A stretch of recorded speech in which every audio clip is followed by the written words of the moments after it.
About 22 hours. Where is your bedding? I don't need it. I live there. Oh, I see.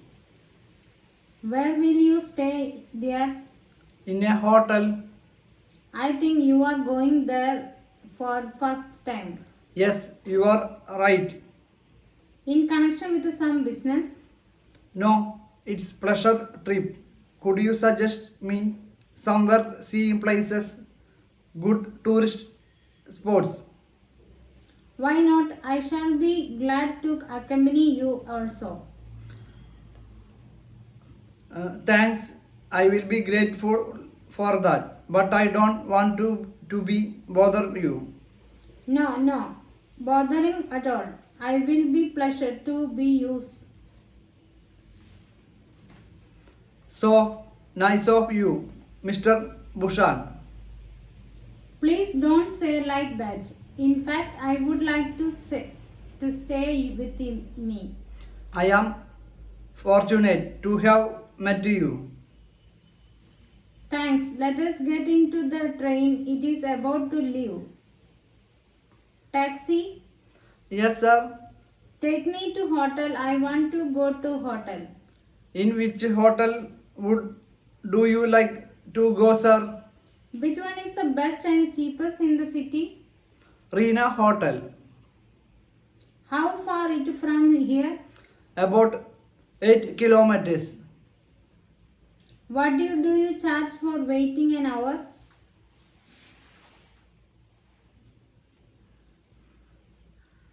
5 rupees, sir. And for 4 hours? 20 rupees, sir. That is too much. No, sir. Here is the rate list. It is an approved one. Yes, sir. Who has approved? Municipal Corporation of Delhi. But it's not printed. It appears fake. No, sir. Rest assured, honesty is our motto. I will take you to the police station. With pressure, Well, you appear to be a genius person. yes, it gotten goods seldom prosper. Well, friend, I agree with you. Everybody like trust. Let us go now. Thank you, sir. Good evening. Good evening, sir. Can I help you? I want accommodation for a few days. Welcome, sir. Your name, please. Anil Kumar Beddi From where? from Calcutta. What is your occupation, sir? I am an agent with Birla. What kind of accommodation do you need? A bedroom and drawing room. On the ground floor or an upper floor. It does not matter. What do you charge? 90 rupees for boarding and lodging. That is too much.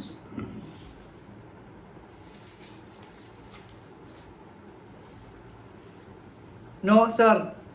Considering the facilities, it's not much. May I see the room? Yes, sir. We have an efficient and prompt service. When do you like to have breakfast, lunch, and dinner?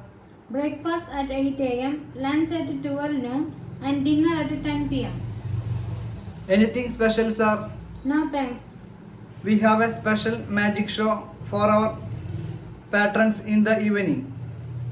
I hope you will like and to see that magic. Oh, thanks. When does it start? At 7:30 in the evening. Thank you for telling me. I will try to come in time. We hope you will enjoy your stay here. Hello, how are you? Not so good. Prices are going up. Everything is get costly. Yes, prices of edible oils have not come down. Despite government's strictness, there is no positive result. I think This is for the time being. It will be normal again within some days. No, sir. Prices are once risen. Don't come down. This is what is called inflation. Well, yes, that is right. Actually, the main problem India is unemployment. Do you know how many people are unemployed in our country? No, I don't know. There are about 3 crores unemployment people in our country. Oh, what a great problem of unemployment. Yes, it terrible. It means there are two main problems in our country, unemployment and inflation. Yes, but we have to face these challenges. Mrs. Joshi lives very luxury these days. Is it? Formerly, they were unable to make both ends meet. From where has the money come? Her husband has won a lottery. That is, and this is indeed a good news. Now they are going to buy a car very shortly and are planning to have a flat in Posh Colony. Does Mr. Joshi know anything about his brother or not? Why? What happened to him? He is completely ruined. But how do you say so? He had a flourishing business. Yes, but unfortunately his shop caught fire last week. Everything was burned to ashes. Wasn't that insured? Yes, it was, Then there is no need to worry. but the documents are not available. It seems they all got burned in life. Very sad news. Moreover, he got badly injured and had a narrow escape. What a pity. Mr. Joshi can help him if he wants. But his wife do not allow him to do it. Why so? Money has turned her mind. Money is the root cause of all evils. What a world. The standard of education has been going down nowadays. Yes, even a graduate of today's is no comparison to a former matriculate. All depends on the teachers. In the past, they used to pay individual attention to the students. In fact, they were devoted consultants and took interest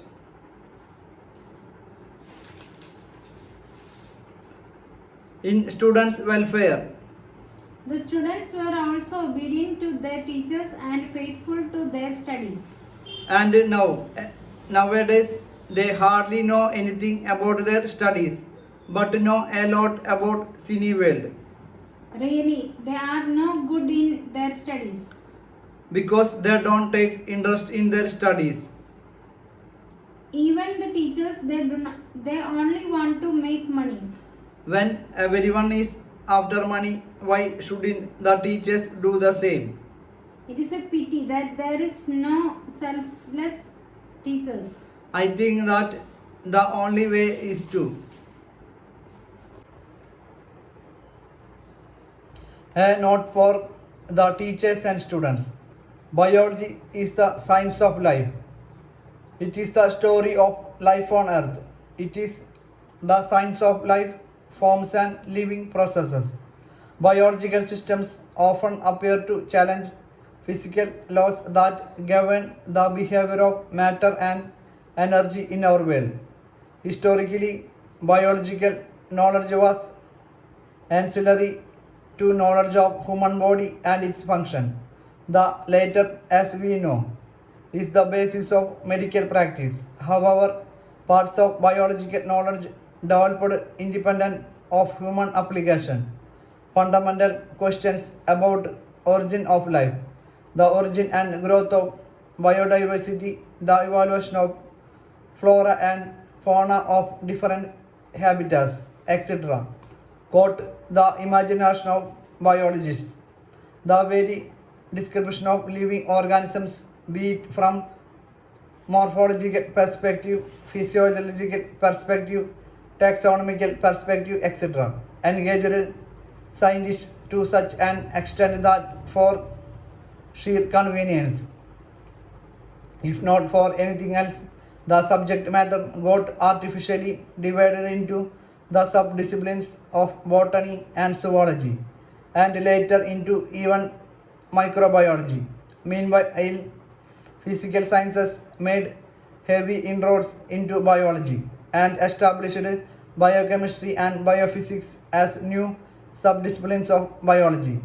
Mendel's work and its rediscovery in the early 20th century led to the promotion of study of genetics, the discovery of the double helical structure of DNA, and the deciphering of three-dimensional structures of many micromolecules led to the establishment of and phenomenal growth in the dominating area of molecular biology. In essence, functional disciplines laying emphasis on mechanisms underlying living processes received more attention, support, intellectual and social recognition. Biology unfortunately got divided into classical and modern biology. To the majority of practicing biologists, persist of biological research became more empirical rather than a curiosity and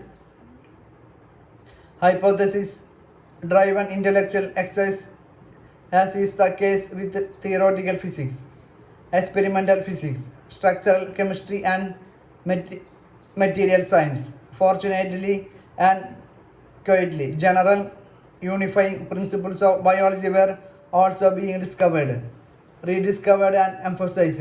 The work of Mayer, Dosanjagi, Heldan, Perutz, Corana, Morgan, Darlington, Fisher, and many others brought respect and seriousness to both classical and molecular biological disciplines.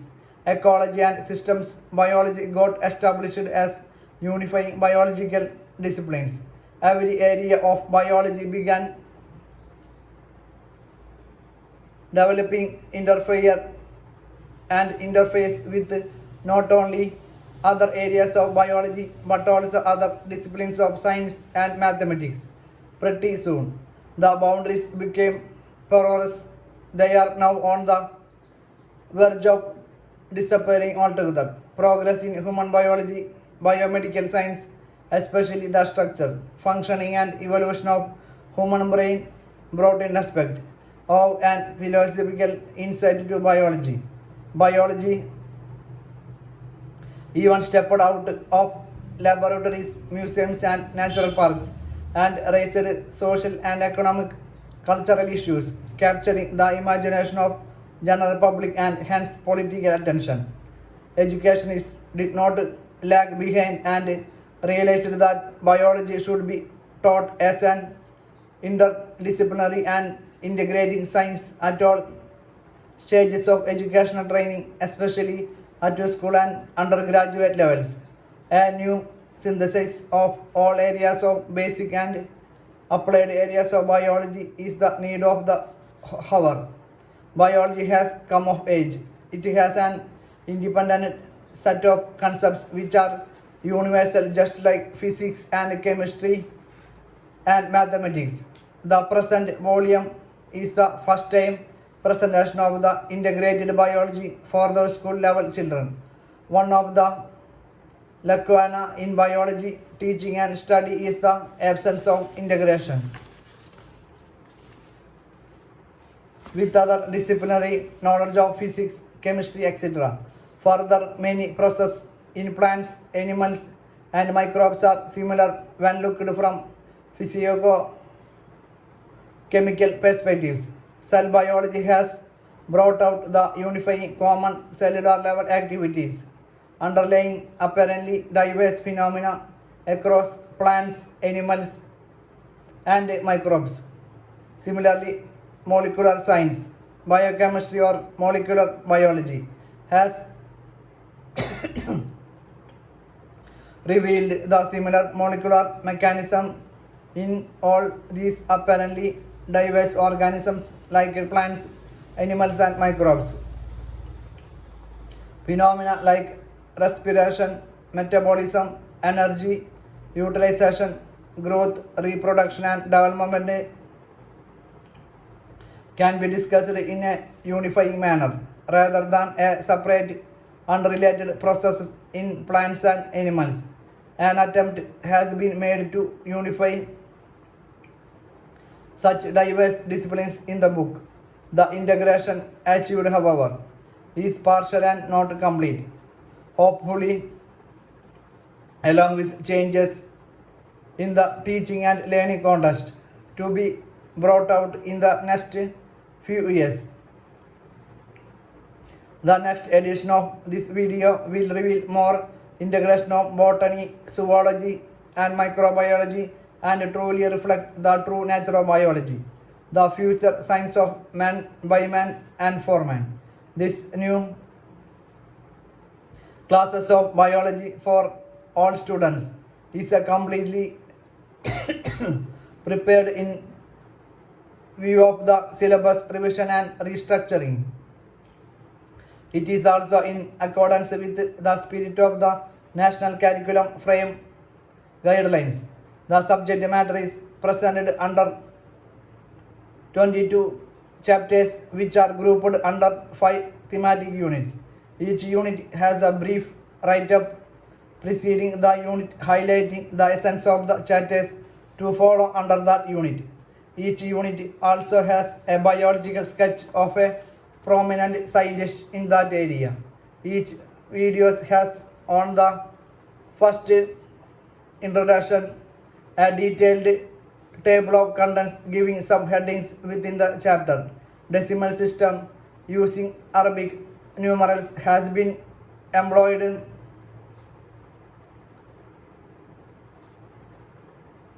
to indicate these subheadings. At the end of each chapter, a brief summary is provided. This brings to the notice of the student what he is supposed to have learned by studying the chapter.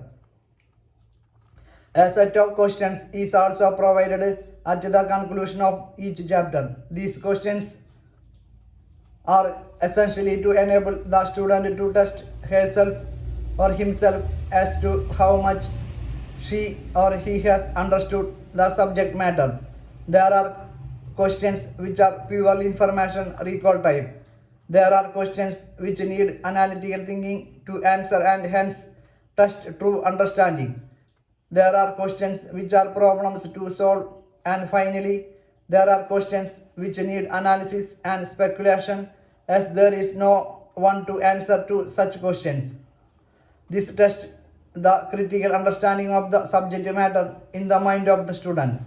Special emphasis has been given on the narrative style, illustrations, activity, exercise, clarity of expression, coverage of topics within the available time in school. A large number of extremely talented and dedicated people, including practicing teachers, helped in bringing out this beautiful video.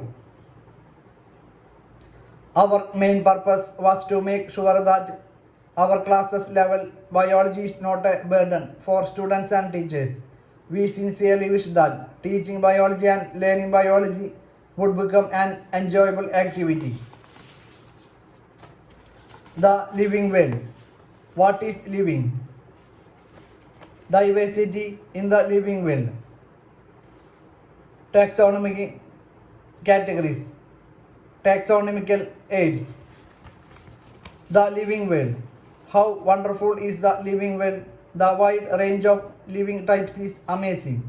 The extraordinary habitats in which we find living organisms, be it cold mountains, deciduous forests, oceans, freshwater lakes, deserts, or hot springs, leave us speechless. The beauty of galloping horse, of the migrating birds, the valley of flowers, or the attacking shark evokes an deep sense of wonder. the ecological conflict and cooperation among members of a population, the among populations of a community, or even the molecular traffic inside a cell make us deeply reflect on what indeed is. This question has two implicit questions within it. The first is a technical one and seeks answer to what living is as opposed to no living. And the second is a philosophical one and seeks answer to what the purpose of life is. As scientists, we shall not attempt answering the second question. We will try to reflect on what is living. What is living? When we try to define living, we conventionally look for distinctive characteristics exhibited by living organisms: growth, reproduction, ability to sense environment, and mount a suitable response come to our mind immediately as unique features of living organisms. One can add a few more features like metabolism, ability to self-replicate, self-organize, interact, and emergence to this list. Let us try to understand each of these. All living organisms grow. Increase in mass and increase in number of individuals are two characteristics of growth. A multicellular organism grows by cell division. In plants, this growth by cell division occurs continuously throughout their lifespan. In animals, this growth is seen only up to a certain age. However, cell division occurs in certain tissues to replace a lost cells. Unicellular organisms grows by cell division. One can easily observe this in vitro cultures by simply counting the number of cells under the microscope. In majority of higher animals and plants, growth and reproduction are mutually exclusively events.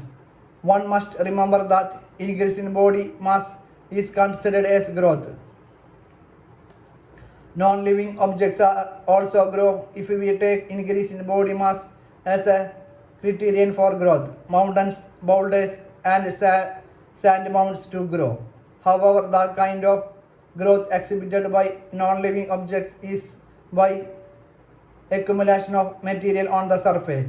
In living organisms, growth is from inside. Growth, therefore, cannot be taken as a defining property of living organisms. Conditions under which can be observed in all living organisms have to be explained, and then we understand that is a characteristic of a living systems. A dead organism does not grow. Reproduction, likewise, is a characteristic of living organisms. In multicellular organisms, reproduction refers to the production of progeny processing features more or less similar to those parents. Invariably and implicitly, we refer to sexual reproduction. Organisms reproduce by a sexual means also. Fungi multiply and spread easily due to the millions of asexual spores by they produce. In lower organisms like yeast and hydra, we observe budding in planaria. Flatworms, we observe true regeneration. A fragmented organism regenerates the lost part of its body and becomes a new organism. The fungi, the flaminans, algae, the protonemia mosses all easily multiply by fragmentation. When it comes to unicellular organisms like bacteria, unicellular algae, or amobia, reproduction is synonymous with growth. Increase number of cells. We have already defined growth as equivalent to increase in cell number or mass. Hence, we notice that in single-celled organisms, we are not very clear about the usage of these two terms, growth and reproduction. Further, there are many organisms which do not reproduce: moles, sterile worker bees, infertile human couples. Hence, reproduction also cannot be all inclusive, defining characteristics of living organisms. Of course, non no non-living object is capable of reproducing or replicating by itself. Another characteristic of life is metabolism. All living organisms are made of chemicals. These chemicals, small and big, belong to various classes, sizes, functions, etc., are constantly being made and changed into some other biomolecules. These conversations are chemical reactions or metabolic reactions. There are thousands of metabolic reactions occurring simultaneously inside all living organisms.